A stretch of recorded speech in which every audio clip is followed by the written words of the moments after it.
Use a screwdriver to remove the two screws located at the top of the panel.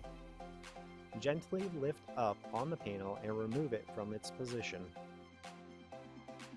Locate the fuse casing and open the tab to access the fuse. Carefully pull out the old fuse and replace it with a new one.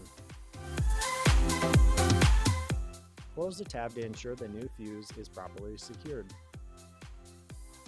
Position the panel by aligning the slots on the panel with the tabs at the bottom of the fridge as shown. Reinsert the screws and tighten them to secure the panel to the fridge.